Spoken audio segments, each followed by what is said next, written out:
Hαίrete, friends. Welcome to Classics in Color, your weekly dive into some of the ancient world's wackiest facts. I'm Mark Graves, and in my day, occasionally I have heard a professor critique or gossip about another professor behind closed doors. But personally, my favorite is when academics take shots at each other or just generally are snarky in their actual published public content. Captain Wunsch, good to see you. But if you're here, who's guarding Hades? So the other day as I was reading, I came across an example of this that just had me screaming in laughter. So I'm hoping you guys will have that same reaction, and I'm going to share it with you today.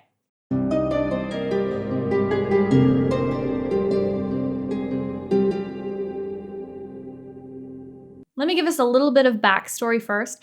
So I'm teaching several Latin classes at the moment, and one of them is a Roman historians class. And that one's a lot of fun. We're mostly just reading Roman historians, but I do every week make us read a chapter from the Cambridge Companion, basically to get a general idea of what modern scholars have to say about ancient history.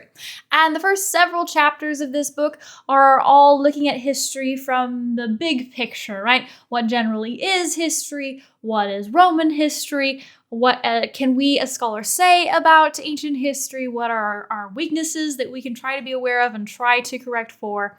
Those sorts of things, etc. One of the very first chapters is a very scary title. It's called Post-modern Historiographical Theory and the Roman Historians. The author is William Batstone. And that's a very scary title, but I think all he is trying to get at is wondering whether postmodernism should have a relationship with history, and if so, what should that relationship be? Now, I know postmodernism is like a sticky trigger word for some people, but he limits it. We're talking about it in a fairly specific way here. To him, he says, it's a very big topic, but if he had to define it, he would say it's an incredulity toward meta-narratives. And I'm assuming for him, meta-narratives just means like a big overarching story that we try to fit historical events into to try to give them like structure, purpose, a point, a moral that they're trying to tell, etc. And so it seems like to him, postmodernism is just skepticism towards doing that. Batstone is quick to acknowledge that it's very anachronistic to be looking at ancient history through the lens of postmodernism. It's very weird to be using such a modern tool. His counter-argument to that I found pretty compelling. I will admit, he says that we can't help but looking at the ancient world through some kind of lens. Even if we ditch postmodernism, inevitably we're going to be looking at it through our own modern brains, our own modern perspective, and we can't help but being a little anachronistic and misinterpreting some things.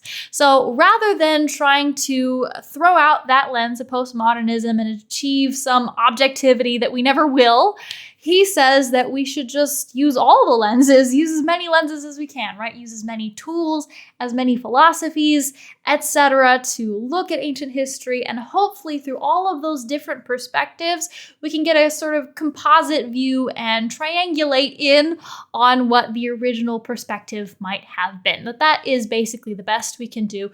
And he has a really beautiful way of saying this. Let me read his line. He says, "We need not one way to reclaim our past, but 1,000 different paths." And I love that so much. And in general, I found the article very interesting and thought-provoking. I don't know if you've ever read a Cambridge Companion, but if you have, then you know that all of the different chapters are written by different authors. It's supposed to be a collection of a wide range of perspectives, all writing about a wide range of topics. It's really cool. But I have never been involved in this process, so I don't know how much each individual author knows about who else is contributing and what they're writing about. But after this, I have to say I'm curious, because the editor of this particular Cambridge Companion made a very interesting choice here. Right after Batstone's chapter on postmodernism, you literally turn the page, and the very next facing page is the start of a new chapter by someone who apparently hates postmodernism's guts. So I'm reading Batstone's article, I'm nodding along, I'm vibing with it.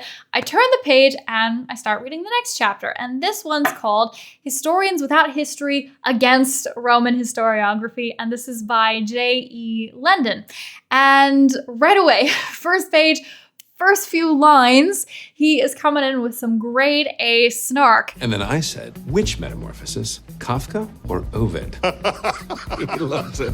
He loves it. So that's the joke. Unfortunately, I didn't feel like I could do these lines justice. I couldn't read them the way that I wanted them to be read. So I reached out to Patreon for help, basically asked if anyone was willing to do me a favor and read these lines, and I was surprised how many people reached back. I got a bunch of emails with some recordings, and I'm really sad I can't use all of them. There was some really good stuff in there. So thank you to everybody who contributed. And I think in the future, I'm going to be doing this more often. I'm going to try to use Patreon voices for some quotes here and there. So check out Patreon if you're interested in being involved in that. And also check out Patreon, because right after I'm done filming this, I'm going to film a review for this naughty book for Valentine's Day. So that should be so much fun. Thank you everybody for your support as always, but a special thank you to Matt Brandon, who's going to be reading our quote. Let's give it up for him.